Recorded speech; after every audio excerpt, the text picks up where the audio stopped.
अमरनाथ पे महादेव जी और बैठे आसन मार।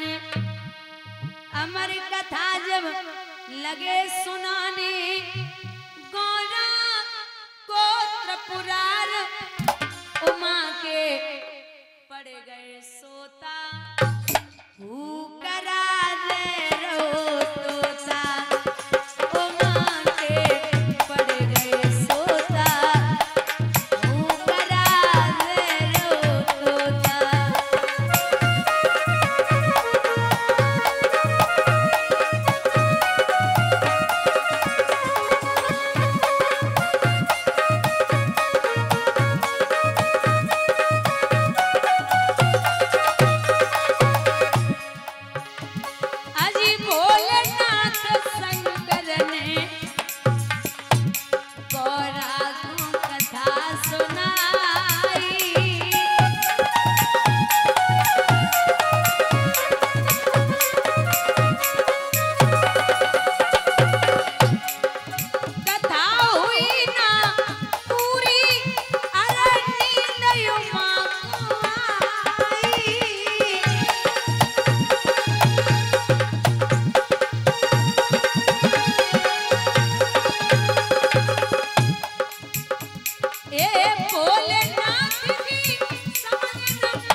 सोई रही।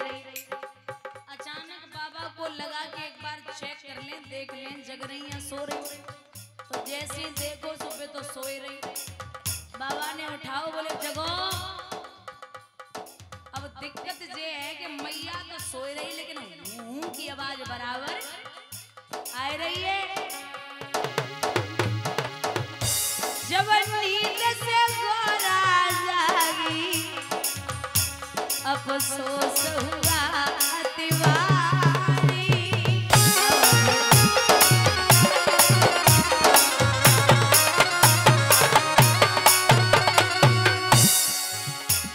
ए हाथ जोड़ के बोली प्रभु लगे गई आके हमारी।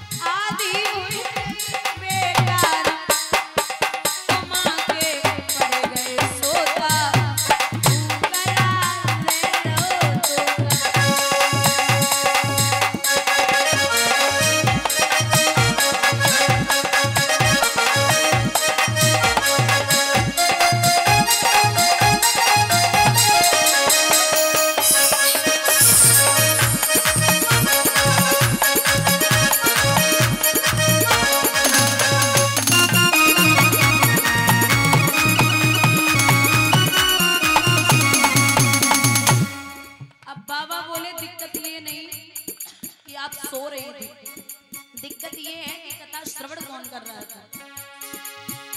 फिर कहने लगे शंकर जी ये कथा सुनिए किसने।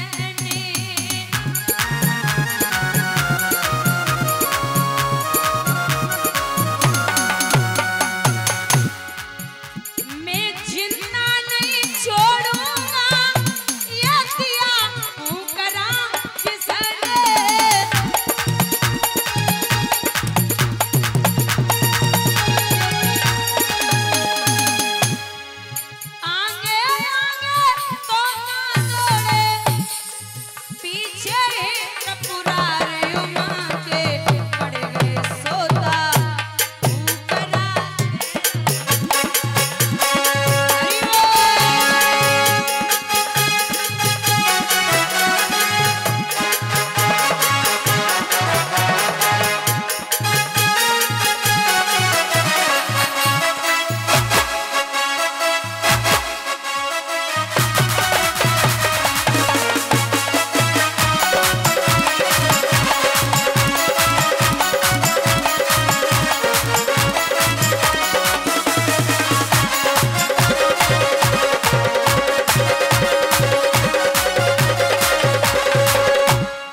भोले बाबा पीछे पीछे तोता आगे आगे।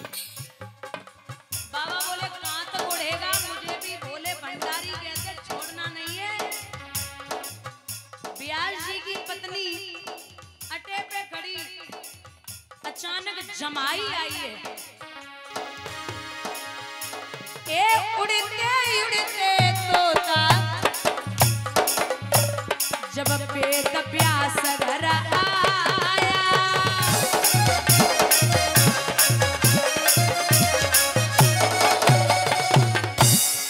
व्यास की पत्नी गर्भ में वो तोता जाए समाया।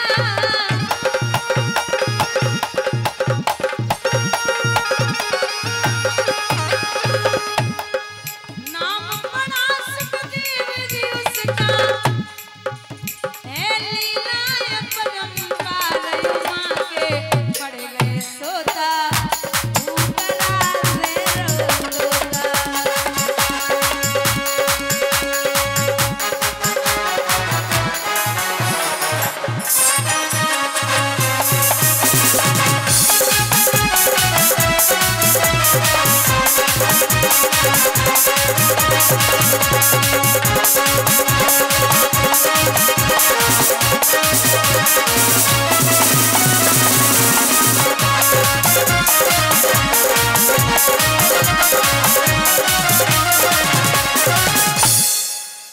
व्यास जी की पत्नी के गर्भ में प्रवेश कर गए।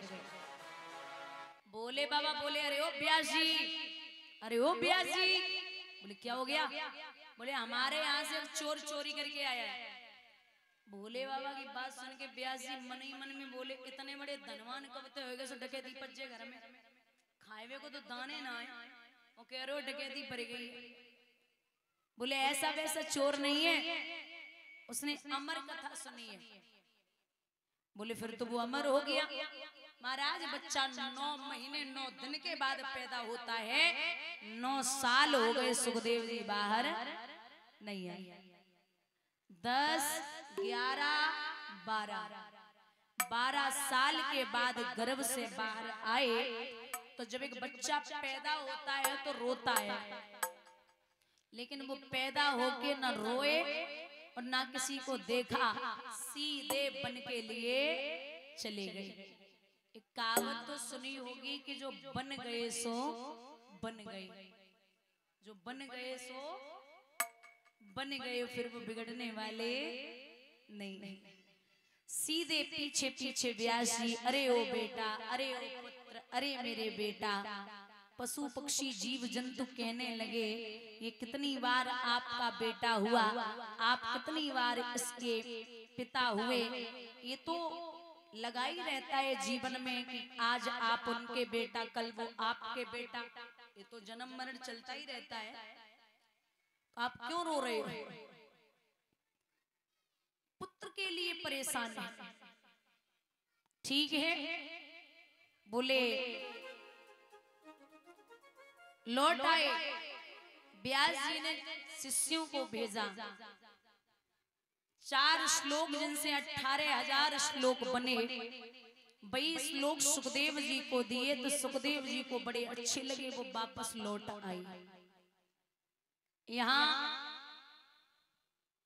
सब इकट्ठे हैं हर गंगा के किनारे।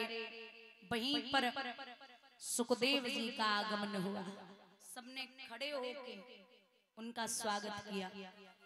विद्वान या वक्ता, विद्वान या वक्ता उम्र में चाहे आपसे छोटा हो या बड़ा हो, लेकिन आपको उसे झुक के प्रणाम करना पड़ेगा। पहली बात, 88,000 ऋषि खड़े हुए सम्मान के लिए, वो तो हुए। और मैं हमेशा समझाती हूँ कि जीवन में कुछ भी न कमा पाओ तो 2 चीजें जरूर कमा लेना। पहली है इज्जत और दूसरा है व्यवहार। इज्जत अगर है तो अगर कहीं से भी आप निकल जाओगे ना, तो ऐसा कोई दरवाजा नहीं होगा जहां से लोग आपके प्रति राम राम करने के लिए खड़े नहीं होंगे। और हर दरवाजे पे आपके लिए बैठने के लिए जगह दी जाएगी। और अगर व्यवहार है और जरा सा भी सर दर्द या पेट दर्द हो गया तो आपके पास 100 फोन आ जाएंगे कि अरे मैंने सुना आपकी तबीयत खराब है। जरा भी किसी को एक को पता चल जाए आदमी फोन का मैंने सुना आपकी तबीयत ठीक नहीं है। आप स्वस्थ तो हैं, आप ठीक है ना? कुछ नहीं, बस इतना कर लीजिए जब आप किसी सभा में मौजूद हों, आप किसी भी सभा में प्रवेश करें तो ऐसे चाहे कैसा भी व्यक्ति खड़ा बैठा हो तो एक बार आपके लिए उस आसन को छोड़ दे। दुनिया बाप के नाम से जानी जाती है कि फलाने का बेटा है या फलाने की बेटी है, कुछ ऐसा करके जाइए, कुछ ऐसा कमाइए जो आदमी बेटी या बेटे के नाम से बाप को जाने। ऐसे कमाई होती ना वो 3 प्रकार की होती है, एक आप कमाई, एक बाप कमाई और एक पाप कमाई। सबसे अच्छी कौन सी होती है? आप कमाई। बाप के अगर अकेला बेटा हो ना और पिता से कह दे कि हमें 20,000 का जूता चाहिए तो बाप कहीं से भी लाएगा, देगा, चाहे पिता किसान ही क्यों ना हो, कहीं से भी मेहनत करेगा लेकिन देगा। और जब खुद कमाओगे ना तो पैर में 150 रुपये की चप्पल ही बहुत महंगी लगेगी। सोचोगे अरे जी ठीक है, जैसे ही काम चलाना ठीक है। बाप से तुम 10,000 की एक ड्रेस मांग लोगे, वो पिता कहीं से भी लाएगा, देगा, लेकिन जब खुद कमाओगे ना तो 1,500 रुपए के कपड़े बहुत महंगे लगेंगे। ये खुद में और बाप में बड़ा फर्क होता है। पिता की कमाई पे तो सभी गर्व कर लेते हैं, गर्व तो तब हो जब आप कमाई और पिता गर्व करे। भैया मैं निवेदन करूंगी कि बेटों को इतना सक्षम बनाइए और बेटियों को इतना सक्षम बनाइए। बस इतना करना है कि जब बेटियां घर में हों तो माताओं बेटियों को इतना पढ़ाइए, इतना काबिल बनाइए जो दहेज देने की जरूरत न पड़े, और बेटों को इतना पढ़ाइए, इतना काबिल बनाइए जो दहेज लेने की जरूरत न पड़े।